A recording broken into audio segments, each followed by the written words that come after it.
Culture Club, une émission de Radio Notre-Dame en codiffusion avec RCF. Christophe Maury. Alors, en partenariat avec la Procure, ça tombe bien aujourd'hui, avec Jean-François Rode, je reçois Céline Guillaume, laïque dominicaine, mère de 5 grands-enfants, catéchiste infatigable, autrice au cerf de Dieu est passé par là, et présidente du groupe La Procure. Bonjour Céline Guillaume. Alors, ce n'est pas la présidente que nous recevons ce matin, mais l'autrice d'un nouveau livre, toujours aux éditions du Cerf, Chercher la femme. La question de la femme est toujours d'actualité, et la quête de la femme vous était une urgence pour que vous vous mettiez au travail comme ça ? Alors vous évoquiez les cours de catéchisme que je peux donner en classe de terminale, mais en fait c'est en voyant l'évolution des jeunes filles depuis une dizaine d'années et des jeunes garçons également, mais surtout chez les filles, je ressens des questionnements existentiels beaucoup plus difficiles et plus profonds qu'il y a une dizaine d'années. J'ai assisté dans la vie quotidienne à des scénarios, j'allais dire des anecdotes de réactions de femmes de tous âges, plus ou moins jeunes, qui montre que ces femmes vivent un tiraillement très profond entre les idéologies que l'on nous montre, les utopies parfois dans lesquelles elles voudraient se projeter, et leur nature profonde. Et je me suis dit, ce tiraillement qui les rend finalement d'une certaine façon malheureuses ou pas bien dans leur peau, quels éclairages ou quelles pistes est-ce que je pourrais leur apporter si je le peux. Alors, comme Marx conclut prolétaire de toutes les nations, unissez-vous, vous achevez par femmes, mes sœurs, choisissons la vie, parce que l'époque est mortifère. Elle est anxiogène en tout cas, c'est sûr. Les informations qu'on écoutait ce matin le montrent encore. Anxiogène parce que les jeunes ont de plus en plus de mal à se situer par rapport à leur avenir. Ils ont de plus en plus de difficultés à se projeter dans leur avenir, que ce soit au niveau professionnel, affectif, une vie familiale. Pour eux, ça semble vraiment difficile, et en particulier chez les filles. Et donc oui, je pense qu'il est urgent d'essayer d'apporter des réponses pour rassurer et pour dire que la vie est belle et que la femme est un trésor. Donc, pour reprendre votre titre, chercher la femme dans la jeune fille qui est en vous. Oui, oui, la jeune fille, mais même plus tard parfois, parce que les années peuvent avoir passé beaucoup. Et j'ai rencontré aussi des femmes qui arrivent à 40, 50 ans. La vie est passée, a coulé entre leurs doigts, et parfois elles ont des regrets. Oui, vous en parlez. Profonds, oui. Et donc de ce mal-être ou de cette déception, est-ce qu'il y a encore une espérance en se disant mais la vie n'est pas finie à 50 ans, on a encore plein de belles choses à vivre, même si le passé a parfois été un peu douloureux ou difficile. Alors j'ai beaucoup aimé à la lecture de votre livre Chercher la femme aux éditions du Cerf, Céline Guillaume, des phrases simples, très simples, j'ai envie de dire d'une évidence biblique qui ponctue votre texte. Vous nous rappelez simplement que nous sommes créés pour l'amour, pour aimer, pour être aimés, la vie est un trésor. Plus loin, vous dites que les entrailles de la femme qu'elle partage avec Dieu sont sacrées. Mais ça valait le coup de le redire. Fixer le temps pour décider est déjà une part de la liberté retrouvée. Vous dites encore, Dieu inspire celui et celle qui cherche. La prière est une inspiration de l'âme. On pourrait dire aussi une respiration de l'âme. Absolument, oui. Et puis vous parlez avec force de la conscience et de l'âme. Notre époque n'a plus de conscience et a oublié ce qui nous anime, l'âme. Et ça, vous le dites avec une grande force. Oui, parce que je crois qu'aujourd'hui, nos contemporains, hommes ou femmes, et en particulier peut-être les femmes, sont très connectées à l'extérieur d'elles-mêmes. Vous voyez un peu tout ce que les gens peuvent mettre, les femmes, comme photos, de selfies, etc., sur tous les réseaux sociaux, alors qu'elles veulent se libérer. Finalement, on se demande si elles ne sont pas devenues esclaves de leur image. Évidemment. Mais tout ça est à la surface d'elles-mêmes et elles ne sont plus du tout connectées à l'intérieur. Or, à l'intérieur, on a tous un vrai trésor, c'est notre âme. Et donc, ce que j'espère par ce livre aussi, c'est faire redécouvrir l'âme qui est en nous, qui fait partie de notre personne humaine, de notre être, et qui nous différencie si bien des animaux d'ailleurs. Et cette âme est vraiment, je le dis dans mon livre, mon âme, ce paradis perdu. Je pense que si on arrive à se reconnecter avec cette intériorité, il y a vraiment beaucoup de belles choses à découvrir, et notamment nous-mêmes, notre nature profonde de femme. Et en plus, la femme est en fait, je crois, pour être habitée par une présence autre qu'elle-même, elle a vraiment beaucoup à découvrir en se penchant à l'intérieur. Je vous cite, chez la femme, une grande sensibilité, une empathie spontanée, un réel compatir, l'intuition qu'on leur prête, la faculté d'anticiper, de percevoir et d'interpréter les gens, les événements, les heurts, bons ou mauvais, ou encore les dangers, cette étonnante force intérieure qui peut être là, leur provient de ce qu'elles sont en phase avec les mouvements de l'univers. Elles sont en phase avec les mouvements de l'univers. C'est un peu fort, non? Vous savez, avant, on parlait beaucoup de l'intuition féminine. Oui. Et aujourd'hui, comme on voudrait que les femmes soient comme des hommes, on n'en parle plus ou beaucoup moins. Or, je crois que Dieu a créé l'homme et la femme en particulier avec cette intériorité spécifique qui fait que la femme, effectivement, son intuition, quand elle l'écoute, elle a une capacité à sentir ce qui se passe autour d'elle beaucoup plus forte que l'homme. Et pourquoi? Parce qu'elle est faite pour être habitée par la présence d'un autre. Ça la rend beaucoup plus relationnelle. Elle est faite pour être le réceptacle d'une parole. La Vierge Marie le montre par l'Annonciation. Être réceptacle d'une parole, d'une présence et lui donner corps pour le monde.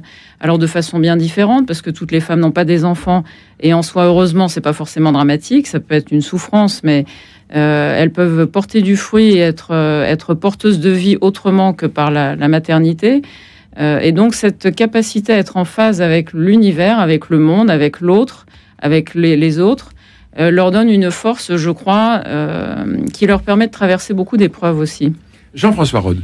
Alors, je trouve que votre livre a beaucoup de souffle. Moi, je trouve que la qualité première de ce livre-là, c'est que vous êtes une femme, vous le dites, et vous le dites bien, et vous dites que vous êtes une femme heureuse d'être femme, et vous parlez bien de toutes les dimensions que vous vivez. Mais alors, je vais faire un tout petit peu le provocateur, parce que au tout début, vous dites, donc, je suis une femme heureuse de l'être. Je ne le suis pas devenue. J'ai découvert que je l'étais depuis toujours. Il m'a fallu du temps pour comprendre ce que signifiait l'être pleinement. En fait, il y a quand même une allusion à Simone de Beauvoir. Absolument. Simone de Beauvoir qui dit justement, on ne naît pas femme, on le devient, et qui, dans le deuxième sexe, justement, analyse tout ce qu'on projette, quand même de l'extérieur, sur la femme pour qu'elle corresponde à ce qu'on attend d'elle, ou à ce que la société attend d'elle, ou une certaine civilisation attend d'elle. Donc, comment vous vous situez par rapport à Simone de Beauvoir? Alors, j'aime beaucoup Simone de Beauvoir, il n'y a pas de problème. Mais effectivement, je pense qu'on réduit un peu trop la femme au fait qu'elle le devienne et qu'elle ne l'est pas au départ. Or, une petite fille, par nature, alors sauf des cas très exceptionnels et très douloureux de problèmes identitaires, etc., la petite fille ne devient pas ni une grenouille ni un homme, elle devient une femme. Et pourquoi est-ce qu'elle devient une femme? Parce qu'au fond, dans sa nature très profonde, elle est faite pour l'être. Mais ceci dit, c'est vrai, je peux aussi en témoigner, devenir femme prend du temps. J'ai découvert que je l'étais pleinement et j'en ai pleinement conscience et ça me rend très heureuse aujourd'hui, mais c'est pas pour autant que pendant mon enfance ou l'adolescence en particulier, j'ai pas eu du mal à être fille et devenir femme. C'est quelque chose de compliqué. Mais pour autant, on est appelé à le devenir pleinement. Comme de devenir un homme aussi, évidemment. Oui. Mais alors, justement, vous continuez très vite après sur la notion de genre. Et on en parle beaucoup aujourd'hui. Je ne sais pas ce que vous en pensez, mais moi, je trouve qu'on a souvent, on parle de la théorie du genre, sans trop définir ce qu'on dit. On se méfie, surtout chez les chrétiens, on se méfie de la théorie du genre. Alors qu'en fait, il y a des choses assez simples aussi dans cette affaire. C'est que, de fait, il y a un conditionnement culturel et social sur l'identité féminine. Et là, vous êtes très sévère. Je vous cite. Nous nous éveillons à nous-mêmes, au monde et à la cité des hommes, non plus grâce à la crainte de Dieu, mais à cause des intimidations de la dernière idéologie en vogue, sous la pression du système supposé de vigilance et en fait de surveillance qu'impose la nébuleuse woke. Nous pratiquons toujours plus le novlangue décrite par George Orwell dans son roman prophétique 1984. Pour prévenir le risque de blesser la sensibilité de telle ou telle communauté, d'offenser ses sentiments, de provoquer en elle des émotions négatives, il nous faut adopter un langage réduit, limiter ce que nous pouvons penser, amputer ce que nous voulons dire. Notre propos doit être acceptable par tous et pour tous, même et surtout par ceux qui ne l'entendront pas. Sous prétexte de respect, nous devons renoncer à notre liberté de conscience et à notre liberté de parole. Et ça, vous êtes extrêmement vigoureuse là-dessus. Mais la notion de genre rentre précisément dans ce que je viens de lire, de votre livre « Chercher la femme », Céline Guillaume.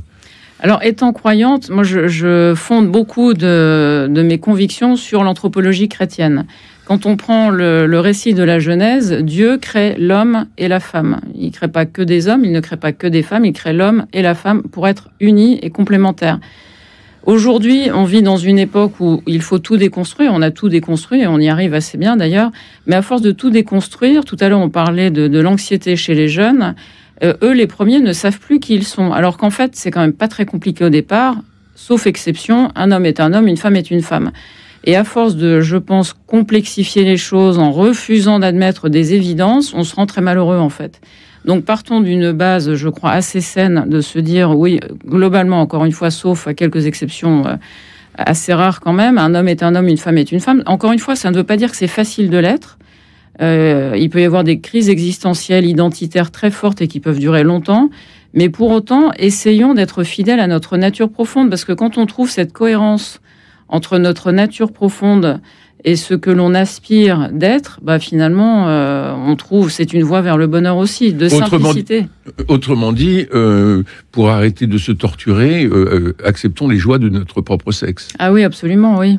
Oui, bah et oui. complémentaire, non mais c'est vrai. J'ai envie de dire aussi, l'homme et la femme sont faits pour s'entendre, en fait. On est fait pour s'entendre. Et je suis ravie de vous voir, messieurs, ce matin ici. On est fait pour s'entendre. Sauf que l'histoire, les différentes sociétés, cultures, etc., ont montré que souvent, les hommes ont dominé les femmes. Et c'est une grande souffrance pour les femmes, bien sûr.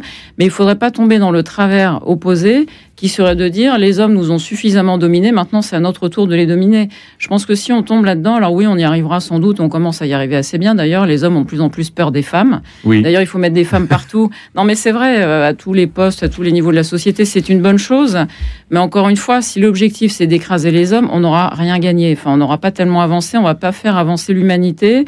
Si, après, le fait que des hommes aient dominé, ce sont maintenant les femmes, après, on fait quoi? Une fois que tout le monde a dominé tout le monde, voilà, il vaut mieux essayer de se retrouver sur un terrain d'entente, de complémentarité, de réunion. Dieu nous a créés pour être unis, complémentaires, et il y a tellement de choses à faire. On est à l'image de Dieu lorsqu'on est deux.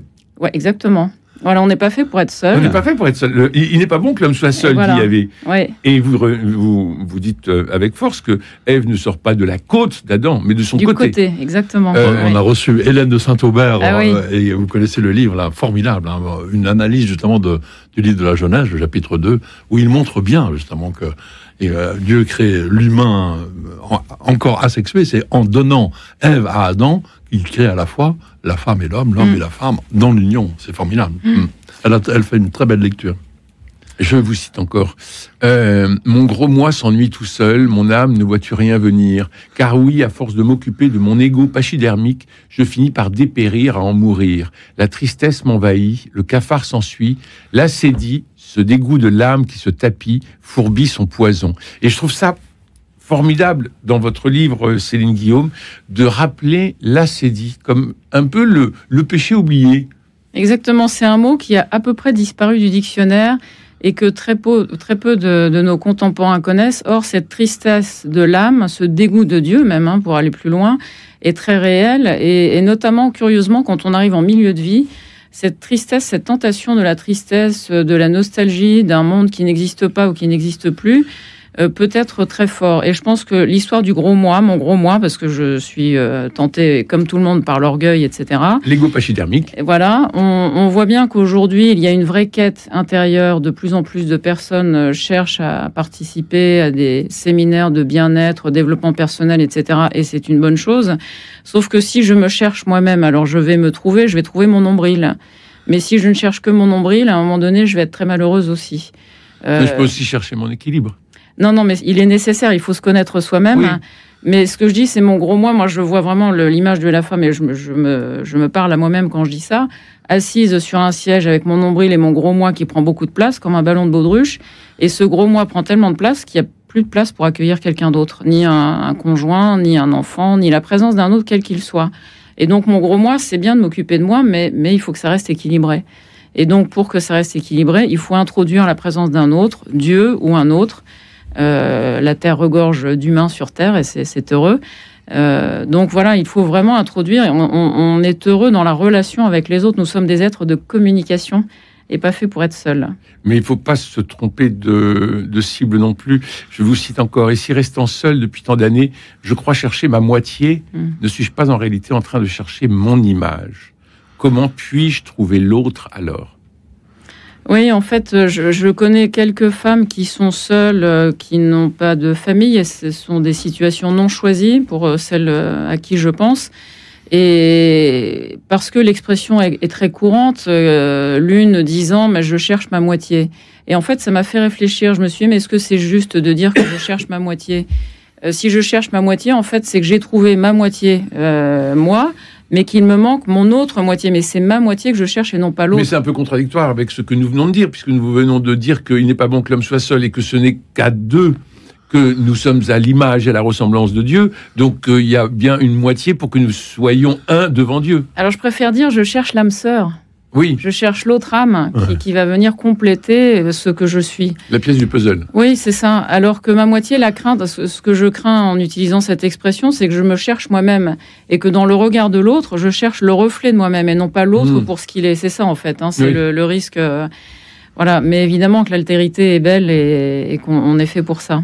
Justement, vous parlez très très bien de la maternité, parce que l'accueil de l'autre, là, pour le coup... Exactement. Donc vous êtes une mère de 5 enfants, 5 grands-enfants aujourd'hui, et vous êtes effectivement, vous dites combien la maternité a été pour vous une expérience très très forte. Et très belle, très magnifique. Oui. Alors que, et on revient un peu à ce que vous disiez au début, vous entendez un certain nombre de jeunes femmes aujourd'hui, finalement un peu interrogatif sur la nécessité de transmettre la vie. Il y a quelquefois un peu une crainte compte tenu de l'état de notre monde. Absolument, pour plein de raisons différentes d'ailleurs, mais on sent soit une vraie crainte ou franchement un rejet, alors que je pense vraiment, enfin la femme est faite pour accueillir la vie, pas que pour ça, mais c'est quand même un très beau cadeau que de pouvoir donner la vie, de la transmettre. Et je pense qu'une femme qui peut donner la vie et s'épanouit dans son rôle de mère et peut donner tant d'amour, en fait, qu'est-ce qui est épanouissant dans le fait de donner la vie? C'est pas juste fabriquer un bébé, c'est le fait de pouvoir aimer, c'est l'amour qui est clé. Et on sait combien il est gratifiant et de pouvoir aimer, on est fait pour ça en fait, hein, et fait pour aimer et être aimé et donner la vie. Je sais pas s'il y a un endroit plus fort pour aimer que là. Évidemment. Donc et vous enchaînez, pardon, peut-être, et vous enchaînez sur l'avortement. Vous en parlez aussi très bien. J'ai apprécié que vous en parliez, pas comme d'une faute, mais comme d'un drame. Oui, je crois, parce que j'ai rencontré des femmes pour qui ça reste une souffrance terrible, un traumatisme, et je trouve que ces femmes, on ne leur donne pas assez la parole. Quand je pense aux femmes qui ont vécu cette expérience, je pense pas d'abord à les faire culpabiliser ou autres. J'ai d'abord une immense compassion pour elles. Et j'étais dans un groupe de femmes au mois de juin, et je leur disais, on ne prie pas suffisamment pour ces femmes, on ne les soutient pas suffisamment, parce que ce qu'elles vivent laisse une trace, une marque profonde dans leur corps. On nous fait croire, la société nous fait croire qu'un avortement, ce n'est rien, c'est juste un amalgame de cellules qu'on supprime. Mais c'est faux, c'est un gros mensonge. Et je pense que d'oser y faire face, il y a une vérité qui est là, dans cette expérience qu'une femme peut vivre, qu'elle ne peut pas exprimer. Et on voit bien qu'il y a beaucoup de femmes qui n'ont pas de lieu où elles peuvent dire ça. Et les conséquences qu'elles vivent, ce sont des nuits sans sommeil, je l'évoque dans mon livre. Parfois même, ça va jusqu'aux idées suicidaires, parce qu'il y a quelque chose qui les ont déchirées à l'intérieur, et cette déchirure est indicible. Et vous dites d'ailleurs qu'au moment de l'inscription de l'avortement dans la Constitution, vous dites, si on remplaçait les députés par des femmes qui avaient vécu ce drame, peut-être que ça changerait les choses.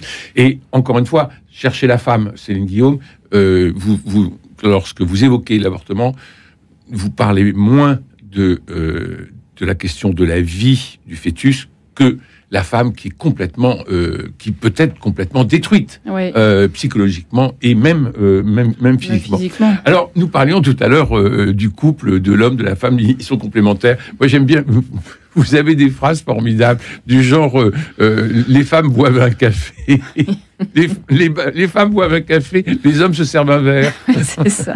Toutes les révolutions scientifiques et toutes les inventions langagières n'y changeront rien. Jamais elles ne transforment le sein de l'homme en ce qu'il n'est pas. Les femmes ont des entrailles, les hommes des tripes. Aux femmes, Dieu offre le mystère de la vie, aux hommes le secret du sacrifice. Chers hommes, nos pères et frères en humanité, offrez-nous donc vos actes héroïques. Protégez et servez la vie. C'est en servant que vous nous découvrez votre noblesse de cœur, votre grandeur d'âme. C'est là que nous vous espérons. Alors là, vous classez les choses vraiment en deux camps. Il y a les guerriers et il y a... Alors, à propos du mot guerrier, vous voyez, la triste actualité aujourd'hui qu'on voit au Moyen-Orient et les groupes terroristes, finalement, il y a peu de temps, je me disais, mais ces groupes terroristes, quels qu'ils soient, finalement, ce sont des mouvements, des groupes où la femme a été soit mise sous le boisseau ou carrément réduite à l'esclavage. Et en fait, l'homme sans la femme, que devient-il? Un barbare. Alors, pardon de vous le dire, mais vous vivez avec des femmes autour de vous, donc je suis pas inquiète pour vous du tout. Mais je pense qu'effectivement, la femme apporte une rondeur au monde, à l'univers, à la société, qui est nécessaire. Et il ne s'agit pas de s'abaisser devant les hommes, etc. Pas du tout. On revient encore à cette complémentarité entre hommes et femmes. Et je pense qu'elle est très belle. Et on voit bien que les hommes sans les femmes, en fait, ça va pas bien. Mais, oui, j'ai envie toujours de dire un peu aussi. Il y a une méchanceté féminine aussi. Ah oui, non, mais les femmes sont capables d'une cruauté. Une vraie cruauté, de jalousie terrible. C'est méchanceté que je dirais plutôt, moi, presque. Enfin, je ne sais pas. Il y a avec quelque chose de très. Allez, on sort tous les défauts. De très obscur. Non, mais. Autant j'aime beaucoup votre livre, je le redis, et précisément parce que vous faites l'apologie de la femme au bon sens du terme. Vous dites, voilà, on peut. La femme est un trésor et vous le montrez et c'est formidable. Mais effectivement, alors vous n'allez pas vous appesantir sur les problèmes, mais quelquefois vous dites par exemple la femme sait se donner un peu comme si nous les hommes non mais c'est un livre très positif. C'est un livre très positif parce qu'on ne parle pas du tout de la manipulatrice, on ne parle pas du tout de la menthe religieuse, on ne parle pas du tout de la dans la femme et le pouvoir. On voit que lorsque la femme singe l'homme au pouvoir, ça marche pas. Lorsque la femme vit le pouvoir dans sa grande féminité, c'est absolument somptueux. Et on le voit dans l'histoire, on le voit aussi dans l'actualité. Donc votre livre, j'y reviens, Céline Guillaume, Chercher la femme, est tout à fait positif et redonne beaucoup d'espérance. Que les femmes malheureuses dont la vie a coulé entre les doigts, quelles qu'en soient les raisons, voulues ou non, ne perdent pas l'espérance. Certains deuils sont lourds et difficiles à faire. Face à l'absence, au vide, au manque, il faut reconnaître la tristesse, la peine intérieure, trouver le lieu où déverser les larmes, et puis accepter pour avancer. Il reste en elle un trésor intérieur. Oui, absolument. Merci de lire ce passage. Je pense que les femmes portent beaucoup de croix et qu'elles les portent souvent à plusieurs parce qu'elles s'écoutent les unes les autres. Elles ont cette capacité à partager leurs souffrances, peut-être plus que les hommes d'ailleurs, mais ce qui fait qu'elles sont sœurs entre elles dans la façon dont elles portent les épreuves ensemble. Et je pense aussi que cette proximité dans la souffrance, il faut des temps parfois pour pleurer. Pour pouvoir se relever derrière, plutôt que d'entretenir, encore une fois, le malheur ou la peine ou la tristesse. Il faut réussir à s'en sortir. Ça prend parfois du temps, ça peut être difficile, il faut se faire aider. Et en même temps, quand on y arrive, la force est décuplée, j'ai envie de dire.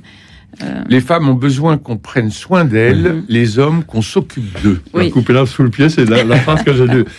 C'est vos formules, ils sont assez formidables. Jean-François Roth, qu'est-ce qu'il faut aller voler sur les tables de la procure? Rien voler, mais acheter des livres formidables. En particulier, alors j'enchaîne. Évidemment, là, ça s'impose. Le pape François vient de faire une exhortation apostolique sur une femme, Thérèse de Lisieux, et quelle femme. Alors évidemment, ça s'appelle « C'est la confiance ». C'est incroyable que le pape François fasse autant d'éloges. Il a fait celui de Pascal, il a fait celui de François de Sales, il fait maintenant celui de Thérèse. Il parle des Français, mais il vient jamais en France. Oui, alors, certains disent qu'il n'aime pas les Français. Et en fait, il se réfère constamment. Et juste pour dire, c'est une vocation évidemment extrêmement particulière, Thérèse, carmélite, qui meurt à 24 ans, de tuberculose, etc., enfermée dans son petit couvent de Lisieux, et en même temps, c'est une figure universelle, et sa spiritualité, sa petite voix de l'amour, la confiance qui mène à l'amour, en fait, inspire tout le monde, et les femmes et les hommes. Et franchement, ça vaut le coup de ce petit texte du pape François, qui est très très court, on peut le conseiller quand même à tout le monde, c'est un véritable éloge au bon niveau de Thérèse de Lisieux. Il vous reste 30 secondes, Jean-François. Oh là là. Alors, je signale un livre formidable qui s'appelle « Le pasteur et l'évêque, lettres pour faire tomber les murs ». C'est chez Laboré de Fides, Samuel Amédro et Jean-Paul Vesco. Samuel Amédro a des responsabilités importantes dans l'Église protestante unie de France, et Jean-Paul Vesco, dominicain, est aussi archevêque d'Alger. Et ils parlent entre eux sur le thème un peu de l'Église, en disant qu'ils sont en fait profondément unis. Je retrouve la formule qui a été trouvée par Jean-Paul Vesco. Nous sommes des responsables d'Église qui ne pensons qu'à elle, tout en espérant qu'elles se mettent enfin à penser à autre chose qu'elles-mêmes. C'est quand même magnifique, non? Merci beaucoup. Donc ça s'appelle Le Pasteur et l'évêque et c'est chez Labor et Fides. Merci beaucoup à tous les deux. Céline Guillaume, je rappelle votre livre Chercher la femme aux éditions du Cerf, qu'il faut diffuser à toutes nos jeunes filles, toutes nos tantes, nos cousines, nos sœurs et même nos mères. Merci à Paul Monconduit, François Dieudonné, Louis-Marie Picard et Camille Meyer pour la réussite technique de notre rendez-vous. Demain, c'est vendredi. Nous irons au théâtre avec Jean-Luc Génère et Nadir Amaoui. Nous ne serons forcément pas d'accord, vous le savez, mais vous aurez des idées de sortie théâtrale, c'est essentiel. Et prenez soin de vous et des autres, et je vous embrasse.